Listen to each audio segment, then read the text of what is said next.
Since its creation in 1938, overtime in the United States and its effects have been of great significance. The United States Department of Labor states that overtime was first introduced in the Fair Labor Standards Act of 1938 and was initially used to promote economic growth during the Great Depression. It allowed workers to generate extra income for working a certain amount of time over a weekly limit. Today, however, the practice is viewed in a much more negative light, yet is essential to contemporary work. According to Robert Hart, a professor of economics, overtime is essential for employees as they either need the additional income or they are required to work the extra hours. Additionally, some employees work overtime as they either don't want to let their colleagues down or they simply enjoy their jobs. On the corporate side, Hart claims that overtime is pushed by companies as it can act as a sort of insurance for unpredicted events.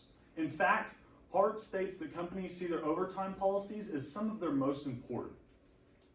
Although many are concerned with the effects that overtime has on the worker. In the 2021 survey by the American Psychological Association, 79% of employees say that they suffered from work-related stress. A large portion of this stress can be attributed to burnout, a condition that negatively impacts both physical and mental health.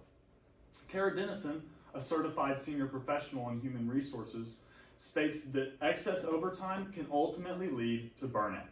Specifically, Rajesh Mehra, in a study of nurses in India, found that overtime-related burnout can create emotional fatigue, depersonalization, and a lack of accomplishment in workers.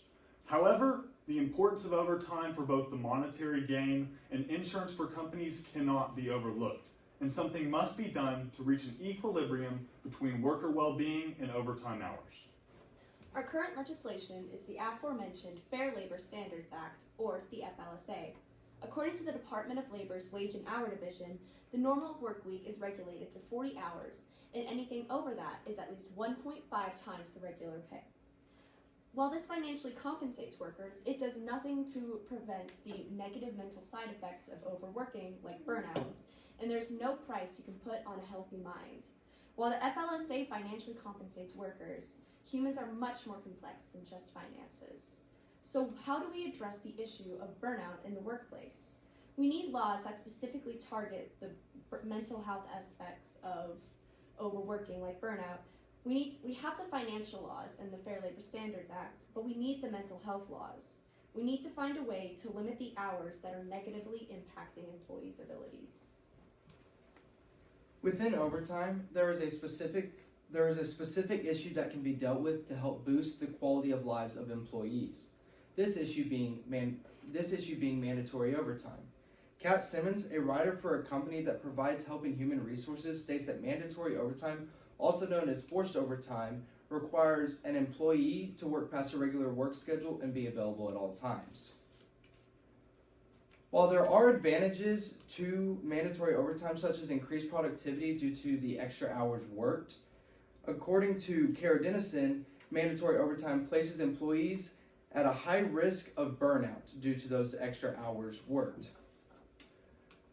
There are questions on whether or not mandatory overtime should be legal. According to the FLSA, mandatory overtime is legal because employers are required to pay for any hours worked past the 40-hour work week. Then again, employees challenge this legality due to the negative effects on themselves and their work. To deal with the burnout caused by mandatory overtime, we propose that the United States government implement a sort of reverse mandatory overtime. Specifically, this would include a limitation to however many hours the employer can mandate overtime. With our proposal, mandatory overtime can still exist so companies can use it as a form of insurance, but the employee will not be nearly as harmed by the side effects of overtime, as, according to Debbie Beckers, who works in the Department of Work and Organizational Psychology at Radboud University, burnout does not appear nearly as frequently in workers who work shorter overtime shifts. Additionally, it does not limit the employee on how many hours they could potentially work. So, if one requires extra income, then the employee can simply work as many hours as they see fit, making this solution a great compromise. According to Susan Liu and Lauren Liu, a reduction of overtime hours within a nursing home negatively affects the care given by nurses. There were more complaints on worker quality at nursing homes that partially did away with mandatory overtime. In other words, implemented reverse mandatory overtime. While the idea of reverse mandatory overtime decreases job quality, it also decreases burnout, which in result will increase the lives of employees drastically. In addition, with original mandatory overtime is in place, a higher degree of burnout will occur due to those additional hours worked. Further, Kara Dennison believes that burnout correlates directly with a lower degree of job quality. While reverse mandatory overtime and original mandatory overtime both decrease job quality, reverse mandatory overtime betters the lives of employees, whereas original mandatory overtime does not. Another adjustment that can be made is to statutory overtime. Statutory overtime is the number of hours worked in a set work week past the normal hours. Now, according to both government official sites, the United States and Europe both have some form or version of statutory overtime.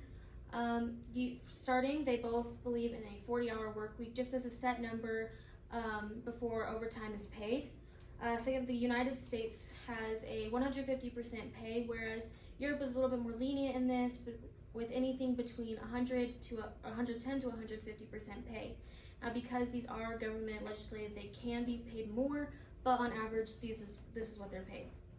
Finally, the United States has no limit as to how many overtime hours can be worked, whereas Europe has an 8-hour overtime limit, which in a Harvard study has shown that they are actually happier than Americans, and they value things like enjoyment, authority, and safety, whereas previously mentioned, American workers are 79% of them experience burnout and are just overall mentally and physically exhausted. Now, to rectify this, we would alter our version of statutory overtime to be a little bit more aligned with Europe's version. We would keep things like the pay because we believe that if you're working overtime hours, you should be compensated for that in extra pay, but also have a set work week, the same set work week, because there needs to be aligned so there's no questioning when overtime hours are being paid. However, we would change the number of hours that is limited to overtime because according to W.G. Becker, she found that employees that worked past 6 hours of overtime experience burnout a lot more frequently. So by limiting the hours to 6 hours of overtime, we would decrease that burnout number.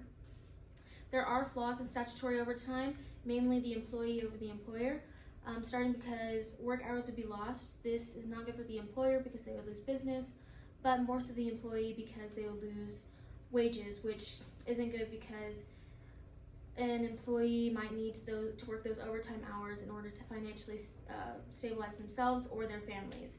However, in a Harvard study, it showed that Europeans were more efficient in their overtime hours. So by limiting these hours, we wouldn't only increase the work productivity, but we would decrease the amount of burnout and just overall mental and physical exhaustion in American workers. Our two proposed solutions were reverse mandatory overtime and statutory overtime. Reverse mandatory overtime regulates the number of hours an employer can mandate, while statutory overtime limits the total hours a worker can work. We believe that reverse mandatory overtime is the most effective as it attacks the issue from the top down. By lowering the number of mandated hours, the employers will also be able to cut down on hours that would cause them burnouts. While statutory overtime would also be effective in this regard, it cuts down on all the hours a worker can work. So if they want to work more hours or if they need to work more hours, they wouldn't be able to. But mandatory overtime allows them to take control of their own schedule. We recognize that overtime is necessary for the day-to-day functionings of companies and their insurance. And our goal is not to get rid of it, but simply to regulate it down to a time limit that won't negatively impact workers. Reverse mandatory overtime is the best legislation to prevent burnout in employees due to overworking because it limits the employers, not the employees.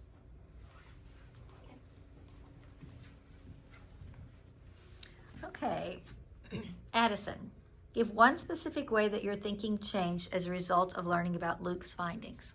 Well, Luke's findings mainly focused around burnout and how you need to have a good work-life balance in order to minimize the amount of burnout, whereas mine was more of AI and automation, all that. So whenever I was reading his research, I found it kind of made me think that like maybe these people would work extra hours and experience this burnout like because they're working to not